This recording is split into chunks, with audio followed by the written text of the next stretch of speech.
Bom dia, pessoal, tranquilos? Vamos trabalhar aqui hoje processo de independência, né? Concretização do processo de independência entre 21 e 22 e já entrar em primeiro reinado. Trabalhar um primeiro momento do primeiro reinado, a Assembleia Constituinte, fechando a Assembleia Constituinte, a primeira Constituição do Brasil em 1824, vai explicar para vocês o contexto mais tarde da abdicação do Dom Pedro I. Legal? Vamos nessa? É o seguinte, nós já estudamos que o processo de independência ele não é necessariamente em 22, ele se inicia anos antes, como por exemplo, nós poderíamos citar aqui os processos de tentativa de emancipação regionais, como a Inconfidência Mineira, Baiana e Insurreição Pernambucana, na transição do século XIX para o século XX. O período joanino, que nós já estudamos, que é a transferência da estrutura do Estado português para o Brasil, e as várias medidas tomadas pelo Estado português por Dom João aqui no Brasil, consolidando praticamente esse nosso processo de independência. Hoje nós vamos fazer uma síntese aqui do ano de 21, entre 21 e 22, até 7 de setembro de 1822, que é a data comemorativa da nossa independência. Tá legal? Então é o seguinte, nós já estudamos que em 1821 nós temos um retorno da família real portuguesa. O retorno da família real portuguesa, nós estudamos que é o retorno da estrutura do Estado português, que até então estava no Rio de Janeiro, estava no Brasil, de volta a Portugal, ao território português. E nós vimos que o retorno da família real portuguesa para Portugal, ele ocorreu sob pressões chamada Revolução Liberal do Porto. Nós batemos esse papo, né, sobre a Revolução Liberal do Porto, que ocorre em 1820 e que tem como duas principais exigências o retorno da família real portuguesa, o retorno da figura do rei para Portugal, do Estado português para Portugal, e ao mesmo tempo a convocação das chamadas Cortes Portuguesas. As Cortes Portuguesas nós estudamos uma reunião de pessoas, que nós poderíamos considerar naquele momento uma Assembleia, inclusive Constituinte, preparando a futura Constituição de Portugal, que será aprovada em 1822. No Brasil, no primeiro momento, nós estudamos que a Revolução do Porto foi vista com bons olhos, porque ela tem um caráter anti-absolutista e liberal do ponto de vista político. Mas no momento em que se percebe o conservadorismo da Revolução Liberal do Porto, em termos de recolonização do Brasil, de fazer com que o Brasil volte à situação anterior a 1808, como a questão da abertura dos portos, né, o fim do Pacto Colonial, literalmente, né, a elevação do Brasil ao Reino Unido em 1815, o Brasil deixando de ser colônia, integrado ao Reino Português, Portugal e Algarve, e os vários tratados comerciais assinados entre Portugal e Inglaterra, em que os ingleses obtiveram uma série de vantagens. No Brasil, quando se percebe que os efeitos da Revolução Liberal do Porto ela é conservadora nesse sentido, fazer com que o Brasil volte à antiga condição, é isso que cria as condições no Brasil para efetivamente se concretizar o processo de independência. E aí nós estudamos que o Dom João retornou, mas manteve no Brasil a presença de Dom Pedro. Ele ainda não é o primeiro porque não houve ainda a independência. Nós teremos aqui a presença de Dom Pedro, que nós estudamos, permanece aqui como príncipe regente no Brasil.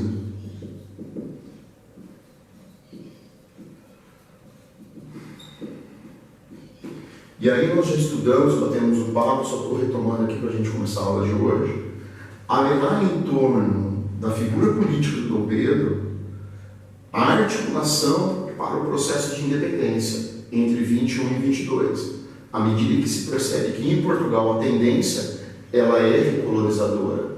Então, nós já falamos sobre isso, mas vamos dar uma retomada aqui na questão de que Dom Pedro,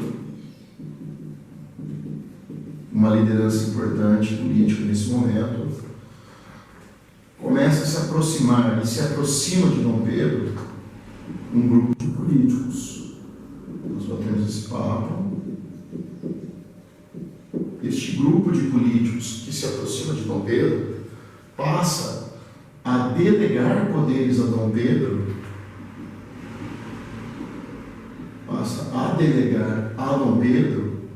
o poder dele, naquele momento, de exercer o papel de liderança do processo da independência.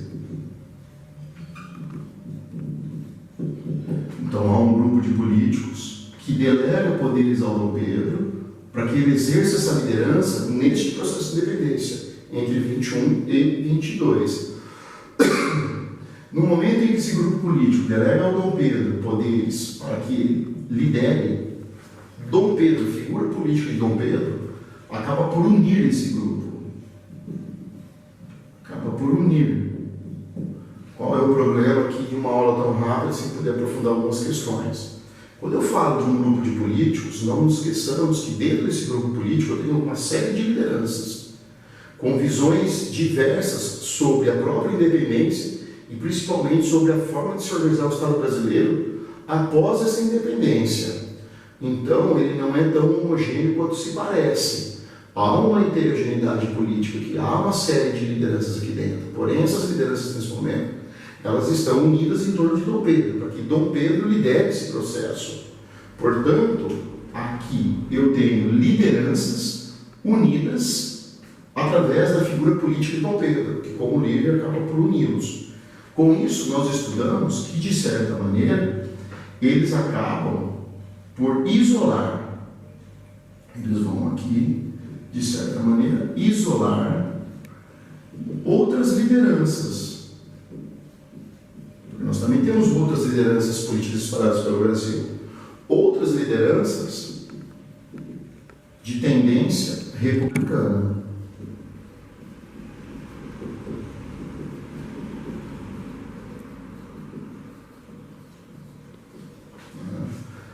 Apesar que dentro desse grupo político, apesar de alguns serem declaradamente monarquistas, outros tinham uma tendência republicana, mas enxergavam em Dom Pedro a capacidade de uni-los, de se proclamar a independência e de se estabelecer uma ordem após a independência.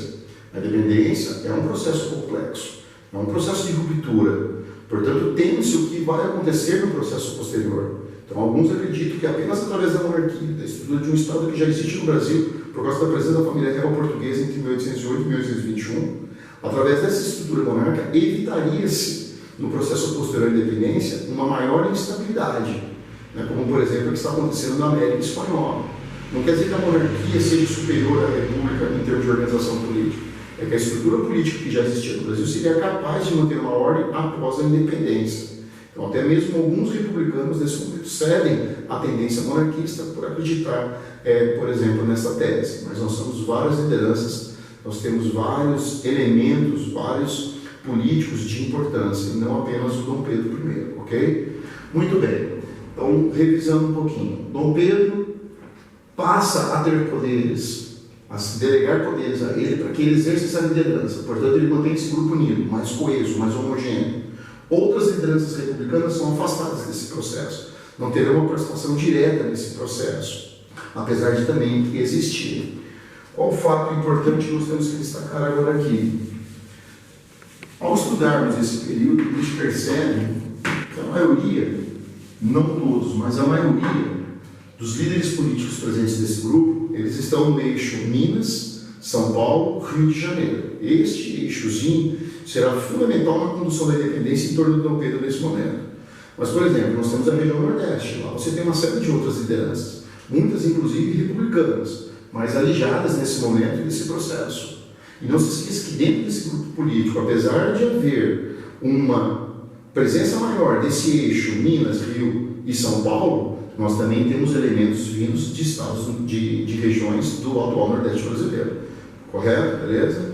Então é o seguinte, é legal você perceber, dar uma estudada, que no ano de 1821, assim que Dom João retorna, né, para as chamadas cortes portuguesas, o Brasil pôde indicar lideranças políticas para essas cortes. Nós, Brasil, elegemos 77 deputados, apesar de apenas 52 efetivamente irem para Portugal acompanhando Dom João, nesse retorno a Portugal.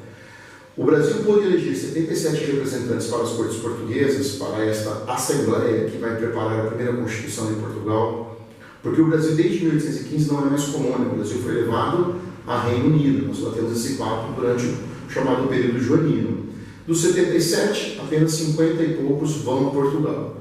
Acredito que em Portugal há uma tendência constitucionalista, há uma tendência de uma monarquia parlamentarista, de um combate ao absolutismo. Mas no momento em que esses percebem que a tendência das cortes portuguesas é de colocar o Brasil na mesma situação anterior a 1808, muitos desses políticos estão retornando para o Brasil.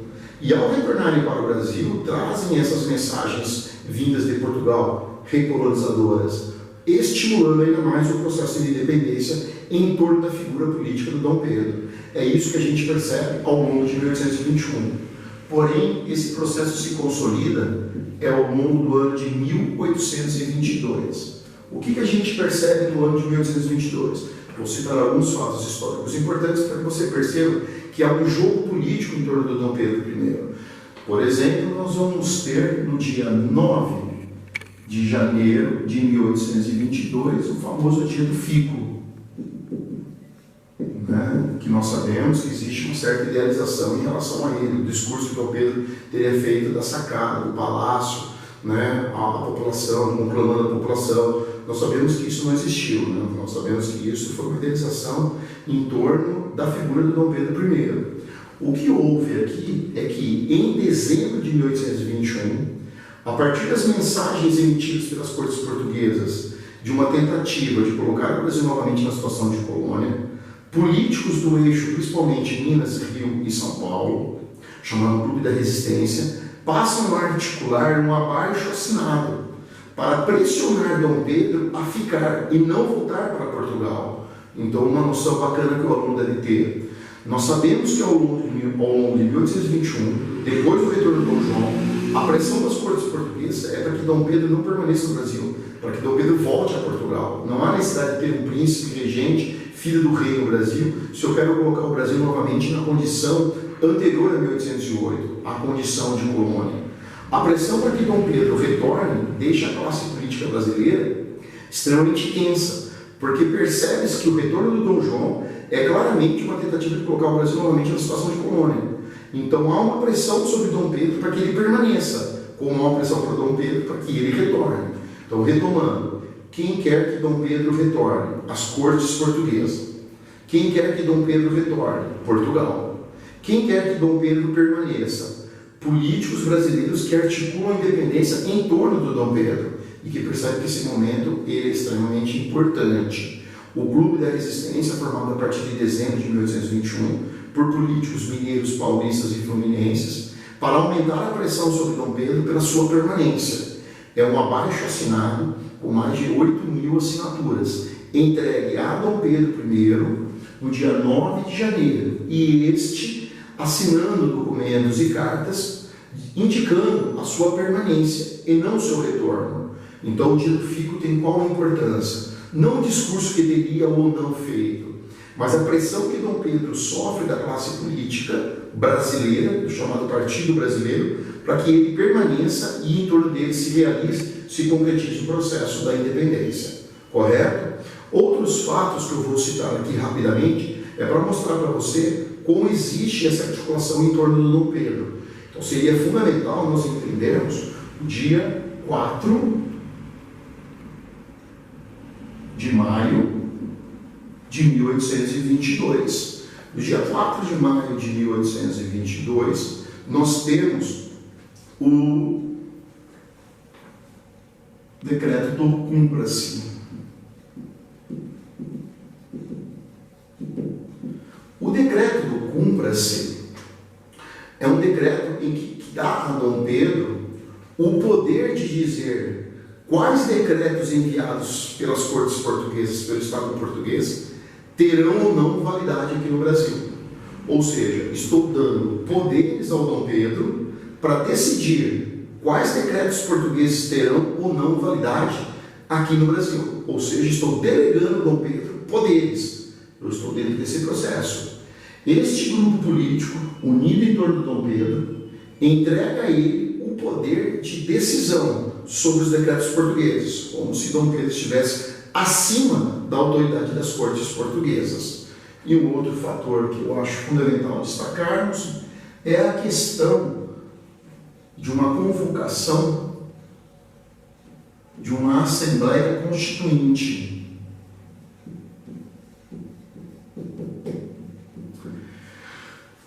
Há uma pressão muito grande sobre Dom Pedro para que ele convoque uma Assembleia Constituinte. Aí nós sabemos que Assembleias Constituintes têm o objetivo de reunir lideranças políticas prontas para aprovarem uma Constituição. E só tem uma Constituição aquele que é independente, aquele que é país. Portanto, Dom Pedro, em 3 de junho, ao convocar uma Assembleia Constituinte, a gente percebe que está sob pressão deste grupo de políticos e que, de certa maneira, ele passa a ceder. Ou seja, pressões de Portugal, pressões do Brasil. Por Portugal, pelas cortes portuguesas, ele é tratado como um menino, como um moleque, como um rapazinho. No Brasil, ele é tratado como um líder político capaz de romper com a própria metrópole, com o Estado português. E me parece que Dom Pedro começa a atender mais aos interesses brasileiros do que aos interesses portugueses. Cuidado com o seguinte: a Assembleia, convocada por Dom Pedro em 3 de junho de 1822, ela não irá se efetivar. Ela não irá efetivar os seus trabalhos, então ela não irá aprovar uma Constituição, mas que serviu de pressão sobre o Estado português, isso não tenha a menor dúvida. E aí nós vamos evoluindo. Estamos entrando aqui no dia 7 de setembro de 1822. 7 de setembro de 1822, o chamado Grito do Ipiranga, é uma data comemorativa. Escolheu-se como uma data comemorativa para a nossa independência.